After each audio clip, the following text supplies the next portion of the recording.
Good evening. I'm Michelle Alexandre, Dean and Professor of Law at Stetson University College of Law.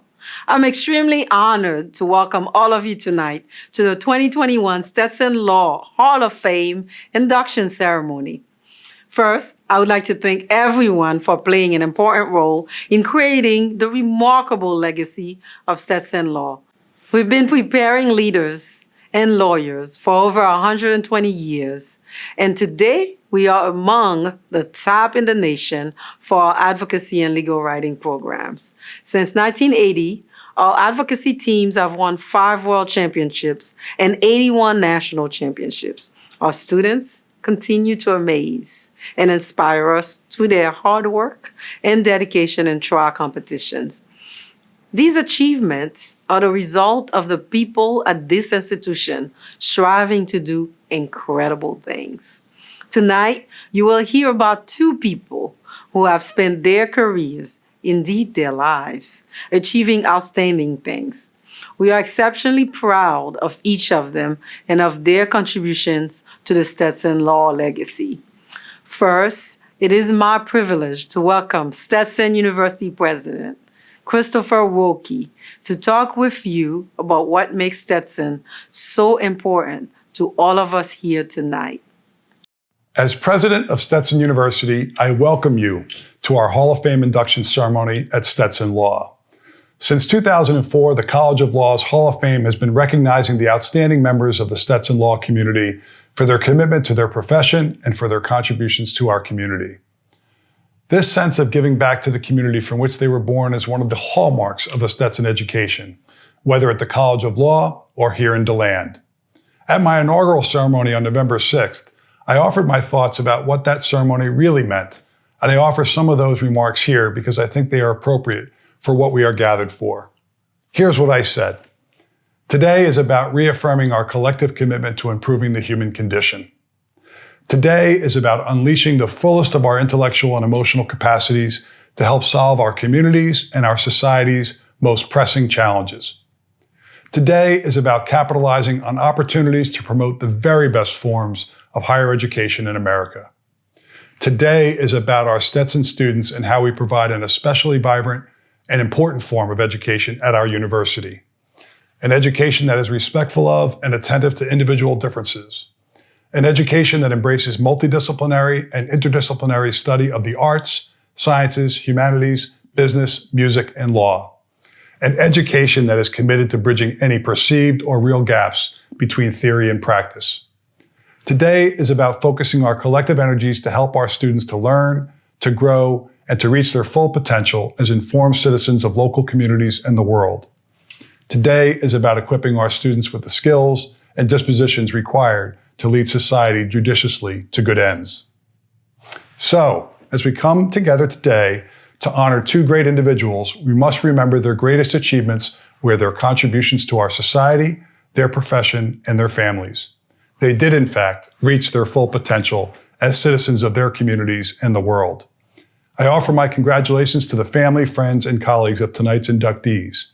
Clearly, they were both incredible assets to the practice of law and incredible people who provided help and support to others. Congratulations, and go Hatters! I would like to turn our attention to a distinguished Hall of Fame inductee who we recently lost. Let's take a look at this brief tribute video for Bernie McCabe, who was a double Hatter, member of the Board of Overseers, adjunct professor, and prosecution clinic supervisor, in addition to serving Pinellas County as the state attorney for decades.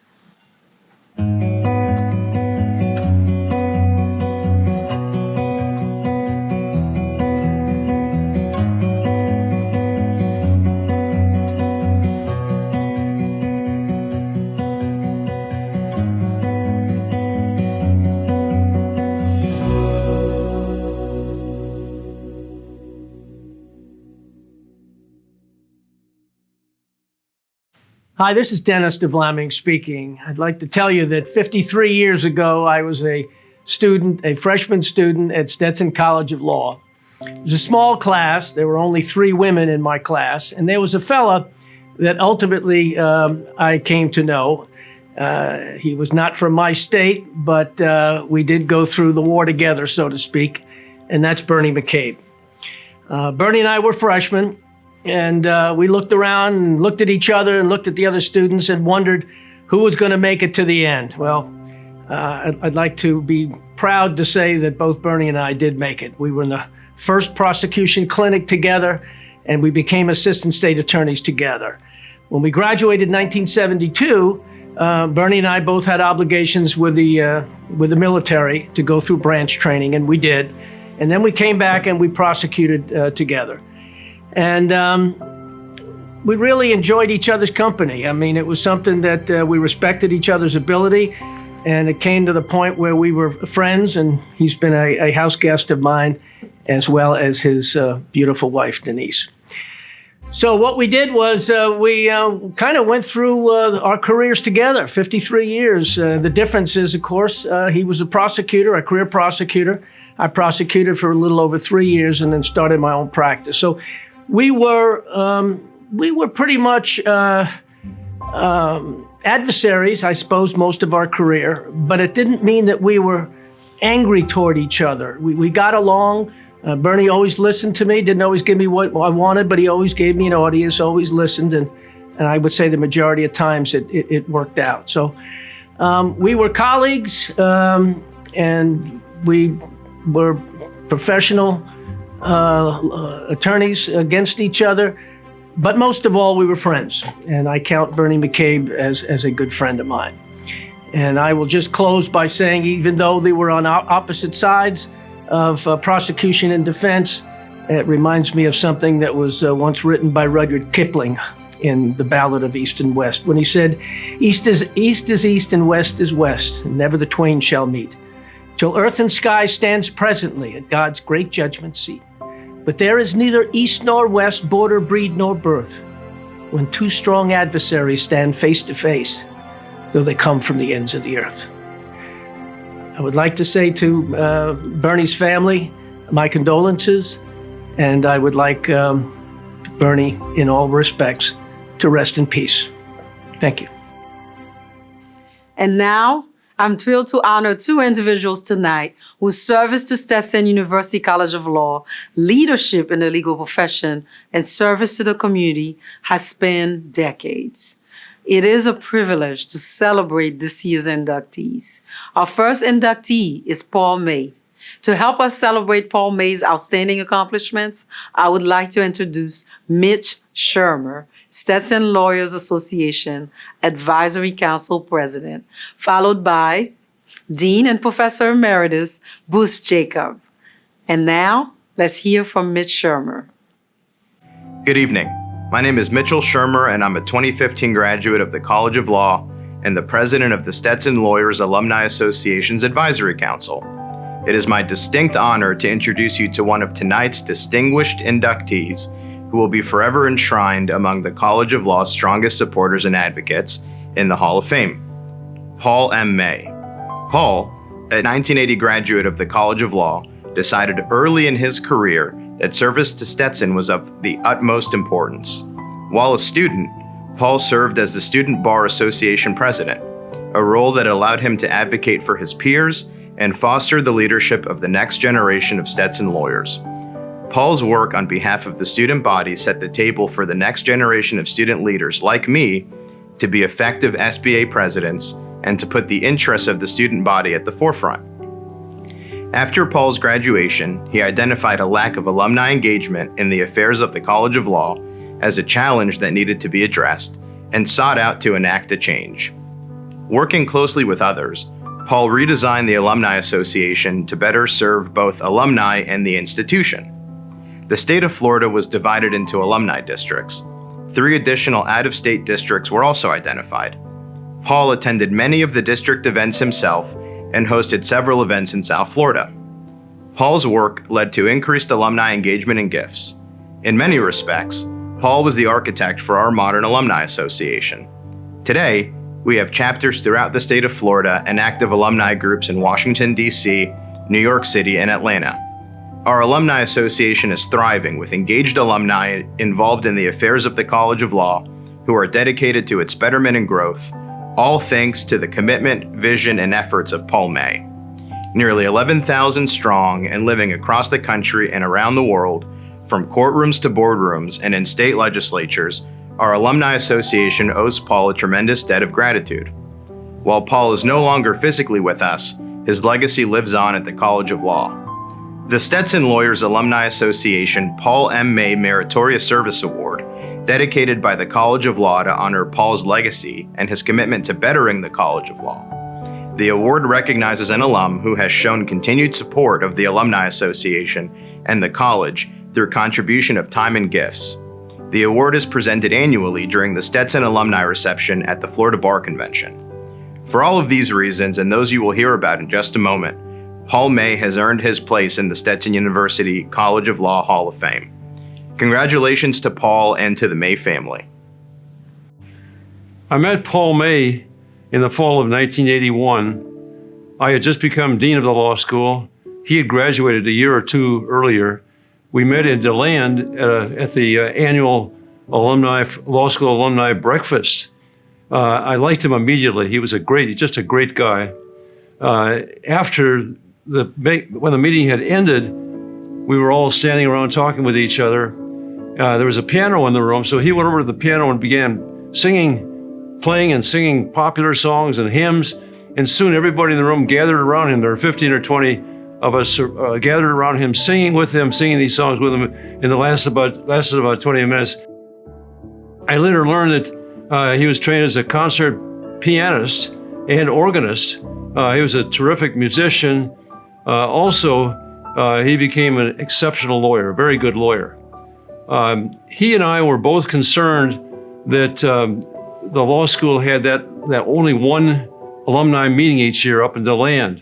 There was a National Alumni Association, but only one meeting, and he and I both thought we should expand, and the Alumni Association should do much more than that, should be much more active than that. So one weekend, he and Deb Werner, who was also interested in the Alumni Association, and I met at the law school for a whole weekend, designing what we thought would be an ideal alumni association. We divided the state up into districts. And also we had out-of-state districts in Atlanta and Washington, D.C., for example. In each district, we expected there to be at least one event each year for the alumni, a breakfast or a luncheon, dinner, cocktail party. And we needed someone in each district to sponsor, pay for that event. Among the three of us, we knew just about every alumnus at that time because in those days we didn't have nearly as many graduates as we have today. We called each one in each district, call the person we decided should be the sponsor, and talk them into sponsoring the first alumni event in that district. I went to each. The idea was that the dean would go to each event and speak about the law school, what was happening at the law school. Paul had his district, Fort Lauderdale district. He was the sponsor for every year, paying for that dinner or cocktail party. And he went to all the others too. He and Deb both. And I often think of them as the father and mother of our present Alumni Association. He was a wonderful guy, smart as he can be. He loved people. People loved him. And anyway, it's just, I'm so proud that he is being inducted into the Hall of Fame. Paul Marshall May was born in Miami on November 24, 1954. His parents were industrious people. His father hauled oranges and later became a partner in Beacon's Van Lines, while his mother was a librarian who later opened a travel agency. They raised their 4 children in a Christian home, an important faith base that would stay with May for life. He began playing piano at age 12 and later switched to the organ. As a young man, he played at the Southern Baptist Convention and at Billy Graham crusades. He would become known for his musical talent as much as his legal one, and his passion for it would forge relationships, both personal and professional. After graduating from North Miami High School, he attended Florida State University. He spent 5 years there, earning degrees in criminology and political science. He loved the law because he saw it as a means to help people and went on to enroll at Stetson. While at Stetson Law, he was a member of Cigna Nu, the trial advocacy team, Stetson Law Review, and was Student Bar Association president. He graduated in 1980. His enduring love of Stetson led him to spearhead efforts to take the Stetson Law Alumni Association from a practically non-functioning group that met once a year to a robust organization. He spent an entire weekend collaborating with then-Dean Bruce Jacob and fellow alumna Deb Warner to design a structured, responsive, and supportive association fit for Florida's first law school. Dean Jacob called him the father of today's Stetson Law Alumni Association and attributed its long-term success to May's work and commitment. He was president of the Alumni Association from 1986 to 1988, and as Law Day Homecoming chairperson, he hosted a grand reception and the launch of the Half Century Club for members who hit the 50-year mark. May began his law practice in Miami as an associate in the law firm of Benson, Cohen, Kaufman, and Chance. He subsequently moved to Fort Lauderdale as a partner in the firm of Benson, Ray, and May. Following a private practice, May established the law firm of May and Meacham in 1992, expanding the firm to May, Meacham, and DeVell in 1996. His practice focused on commercial litigation, including banking, real estate, and construction. He loved the relationships he was able to build through the work. He was an active member of the Young Lawyers Division of the Florida Bar, serving as parliamentarian and secretary. He was a driving force behind the Florida Bar's Law Week in 1982, including securing a proclamation from then-Governor Bob Graham declaring May 1st Law Day in Florida. He was a member of the Association of Trial Lawyers of America, the American Bar Association, and Alpha Phi Sigma, a national criminal justice honor society.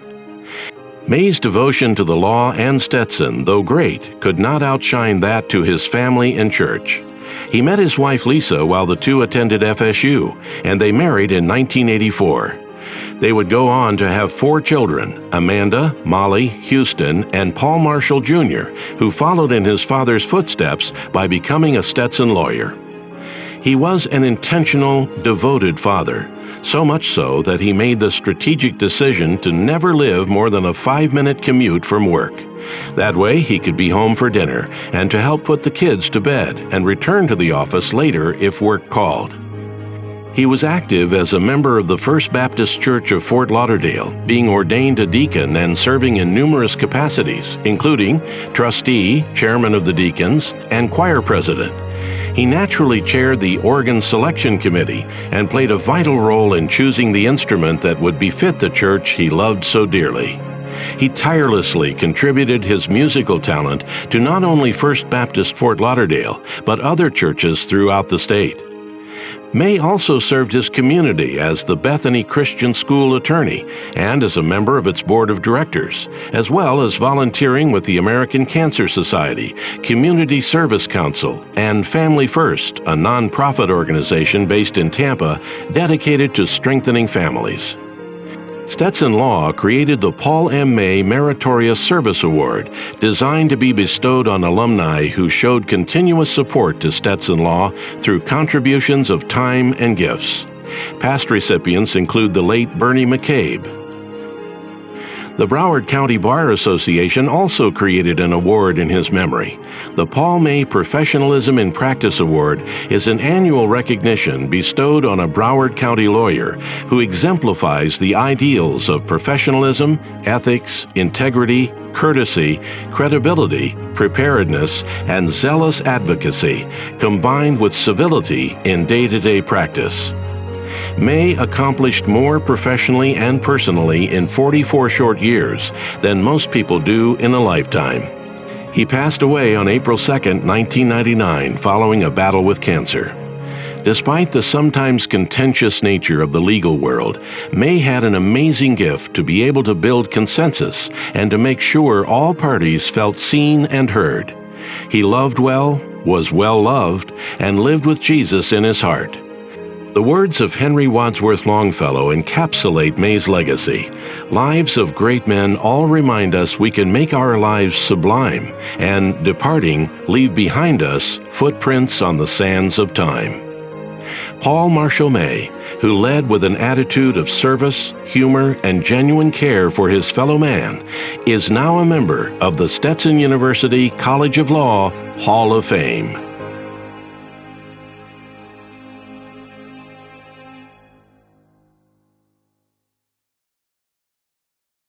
Good evening, and thank you, Dean Alexandra. My family and I like to thank Stetson for providing this special tribute. As a fellow Stetson Law alumnus, I am truly touched by this institution's continual recognition of my father's work and legacy.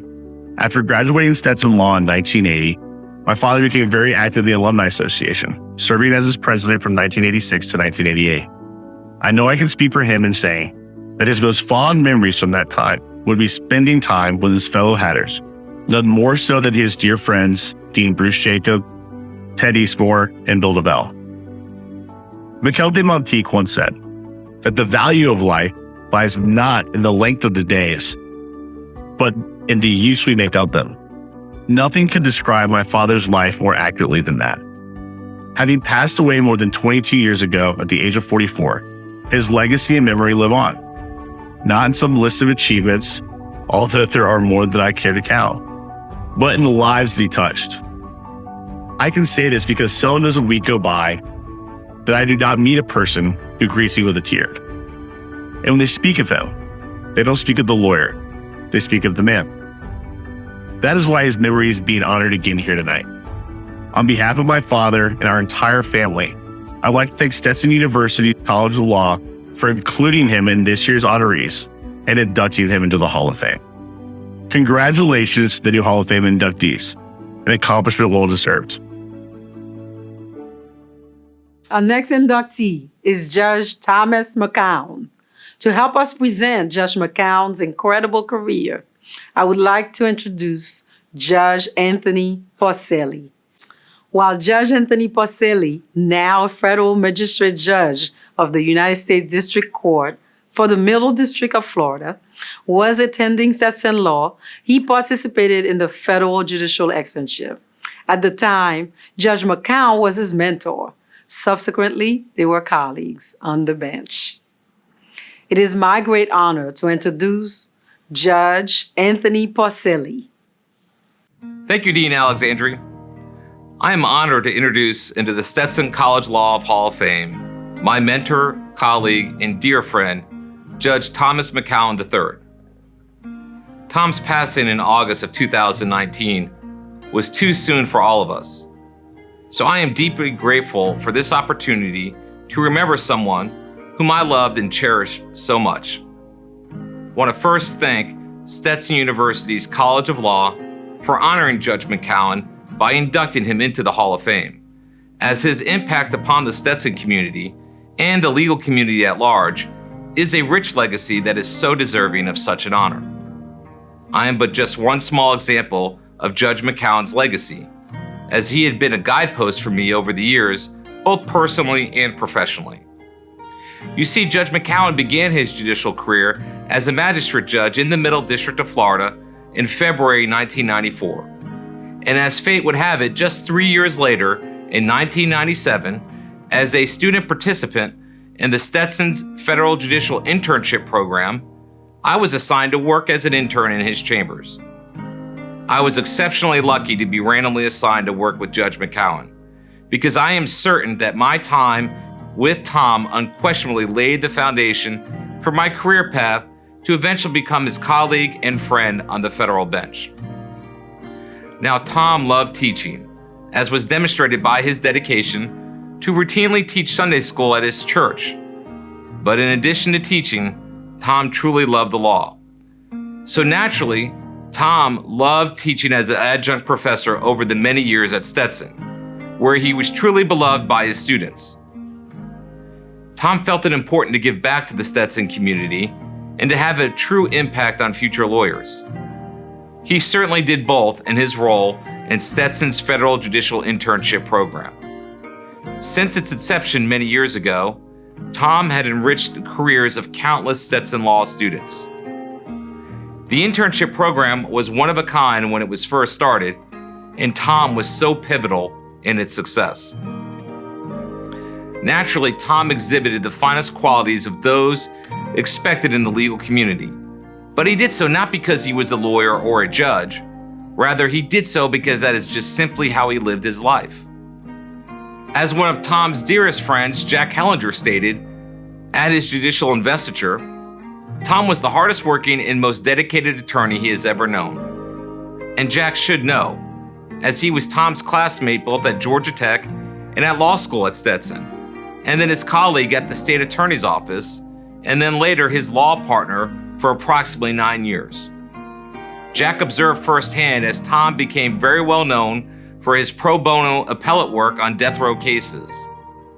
Tom felt it vitally important to work on those difficult cases without the expectation of reward, because he believed it was the right thing to do, because for him, defending constitutional principles was paramount, even if the issues were obscure or even if the general public did not agree. During his approximate 25 years on the federal bench, Judge McCowan was regarded as one of the finest trial judges in the area, who was respected by all for his intelligence, fairness, and commitment. He treated all in his courtroom with equal respect and dignity to ensure all were heard and treated fairly. Without question, he was admired by the litigants, lawyers, and his colleagues. Family unquestionably was everything to Tom. Tom's engine was truly fueled by the love of his wife Jenny and his children Bullet, John, Cameron, and Katie, as well as his grandchildren, parents, and siblings. Tom's legacy is that of a fantastic lawyer, a fantastic jurist, but more importantly, that of an amazing man. And now let's watch a short video about Judge McCowan's life. Thomas Bullitt McCowan III was born in Miami on December 27, 1950, the first of 4 children. His parents shaped his values and character. McCowan would remark later in his career that if I have any ounce of fairness, it comes from my dad, and if I have any ounce of firmness, it comes from my mom. He excelled as both a scholar and athlete at Coral Gables High School, where he played on the school's state championship football team, and was chosen as a senior of distinction. Inspired by NASA's Apollo Moon program, he enrolled at Georgia Tech. Perforated eardrums, along with the merciless demands of Tech's rigorous calculus and organic chemistry regimen, dashed his hope of mingling with the stars. Still, he quickly impressed his fellow freshmen, who elected him class president and earned a degree in industrial management. Engaged to his high school sweetheart, Jenny Eldridge, McCowan decided to apply for law school in 1973 because he understood a legal career would be a stable way to support a family. His first attempt was unsuccessful, so he began a career with Delta Airlines until a broken arm sidelined him. Not one to give up, McCown applied again and got the good news of his acceptance to Stetson Law while on his honeymoon. He started classes in the fall of 1974, attending year-round, and was a member of the Moot Court Board and Phi Delta Phi legal fraternity. He participated in Stetson's famed public defender clinic and graduated in the top 30% of his class in January 1977. McCown began his legal career as an assistant state attorney in the Sixth Circuit of Florida. He then entered private practice as a trial lawyer, doing both criminal and civil matters, first with the firm of Louderback, McCown, and Hellinger, and then later on his own. His daredevil personality and no challenge is too tough attitude made criminal and trial work the perfect fit for him. He developed a reputation for excellence in advocacy and, as a result, was appointed to represent death row inmates awaiting execution. McCown cared deeply about the underdog, believing that everyone had the right to proper representation and a fair trial. In the 1980s, despite a successful private practice, McCown ran for and lost a bid for circuit court judge. Undaunted by the loss, he later applied for a federal magistrate judge position. He was the second choice after the original candidate was disqualified, but no matter, McCown, with his hardworking nature, would go on to complete 3 distinguished terms as a U.S. magistrate judge in the United States District Court for the Middle District of Florida following his investiture on February 1, 1994. He would preside over high-profile and ordinary cases alike. As Ann H. Arsenal, one of his law clerks, noted, in black robes and somber courtrooms, judges are often seen as cold, dispassionate arbiters. Judge McCown broke that mold. He presided with humility, humanity, and oftentimes humor. From criminal defendants making their first appearance to civil litigants slogging through a trial, all those who came before him were assured that he was listening and prepared to give them a fair shake. In 2017, McCown was honored with the Jack Edmond Award for Civility and Excellence from the Herbert G. Goldberg and Ronald K. Cacciatore Criminal Law American Inn of Court. The award was named for a legendary Bartow criminal defense lawyer who tried hundreds of federal and state cases. McCown was selected for his legal acumen. His sense of duty and service extended beyond the courtroom. He always credited his Stetson education for his success, intrinsically knowing it made him an exceptional lawyer and gave him the skills to thrive. He strongly believed in the importance of giving back and did so through service as an adjunct professor and mentoring Stetson students in the federal judicial externship. His family has created the Honorable Thomas B. McCown III Scholarship in his name. In addition to Stetson, he also taught Sunday school for both youth and adults at First Presbyterian Church in St. Petersburg.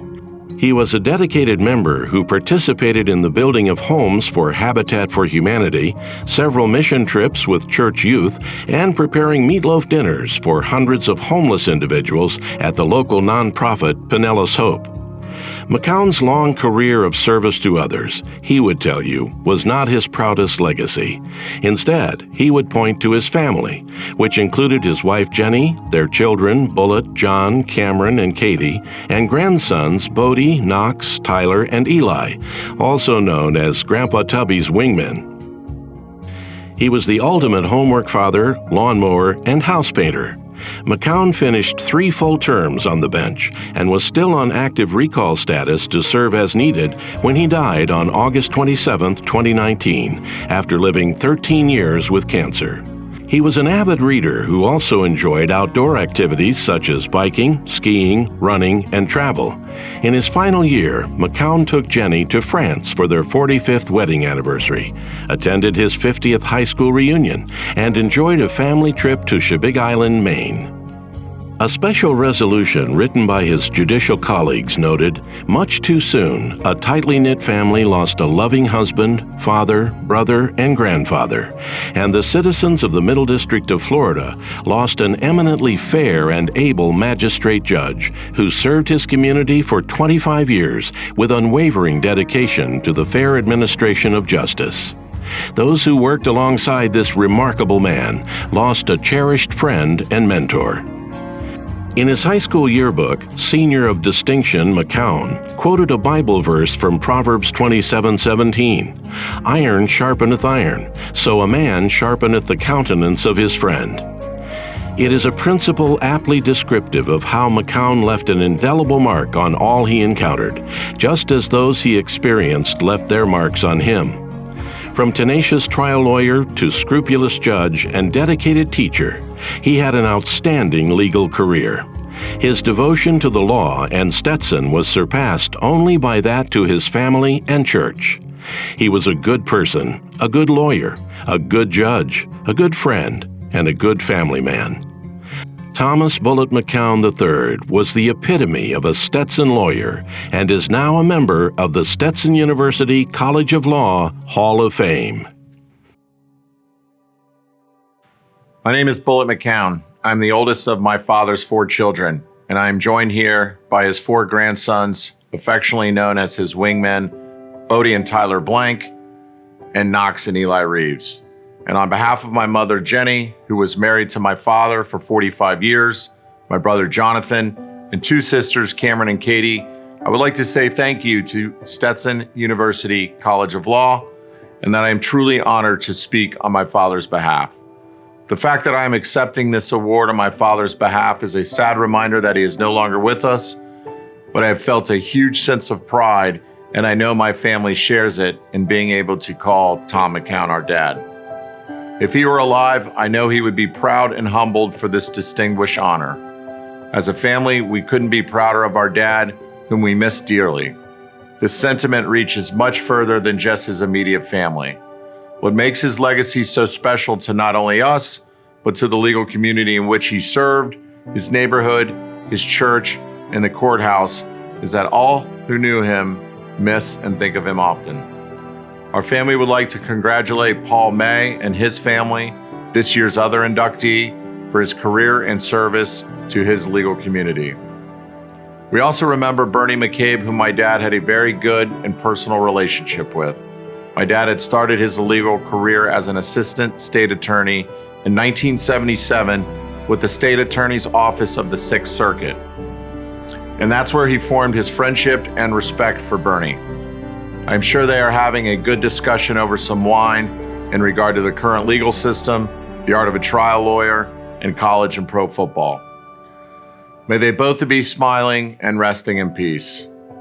My dad would tell me to keep this brief, which is hard given his many talents, not only as a lawyer and judge, but as a son, husband, dad, friend, and neighbor. My dad was much more than an excellent trial lawyer, magistrate judge, or legal mind. He was a hard worker, a humble man, and a lifelong Presbyterian. He was a man of faith, was well-traveled, athletic, a voracious reader, a fan of music, a painter, runner, biker, skier, and breakfast maker. He lived a life where he tried hard, helped, and didn't complain. These traits were bestowed on him by his parents, Thomas Bullitt McCown Jr. and Mary Jo Corbley. He was raised in a loving home, one that taught him and his 3 siblings, brothers Chris and Jim, and sister Ann, right from wrong, and the many values that served his time on the bench. It was this diverse life and humbleness, along with a strong work ethic, that served him well over his legal career as an attorney and judge. His time at Stetson Law provided him not only with a great legal training and education, but lifelong friendships to this day that my family benefits from, and is something we knew he loved about his time in Gulfport. In his honor, my family has bestowed the Honorable Thomas B. McCown III Scholarship here at Stetson, which will be held in perpetuity in thanks by many generous friends, family members, Stetson alum, and colleagues. This scholarship will help future law students advance their studies and hopefully their own dutiful legal career. While attending Stetson, my dad took his studies and curriculum seriously and worked diligently to obtain not only good grades, but an understanding of the law and how it applied to the Constitution as well as the courtroom. His friends would joke that they rarely saw him while at school as he was holed up in the library or at home reading. These same friends would become lifelong friendships and were forged through their various legal careers, as many of them went on within Pinellas and Hillsborough counties to become judges, successful private practice attorneys, partners in both big and small law firms, public defenders, and prosecutors. His time at Stetson launched his career as a stellar trial attorney and 24 years of service to the Middle District of Florida as a magistrate judge. His time on the bench was one in which he would enjoy the many hats of a federal magistrate and would be able to exercise his knowledge of both a defense and prosecutor's mindset in a courtroom and in trials. His fairness was applied to the full extent, as he would say, because it is a fine line between what is best for the public, but what is constitutionally guaranteed to the accused. This mentality of defending the system, that each person be given a fair and impartial trial, upholding our country's constitution and calling them like he saw them, is what best defines my dad's mission as a judge. He recalled in his early years as a state attorney and taking on his first death sentence client that getting out of his comfort zone and taking on the challenge of that type of case afforded him experience and perspective that would stay with him throughout his career. He became an adjunct professor at Stetson Law, teaching a criminal procedures course on searches and seizures, interrogations, and Sixth Amendment rights. I recall how he enjoyed doing this and preparing for his students and classes because it allowed him to step out as a judge and get into the advocacy role. It allowed him to call upon his experiences as a judge, prosecutor, and defense counsel to illustrate a point. What better way to give back than to educate future lawyers?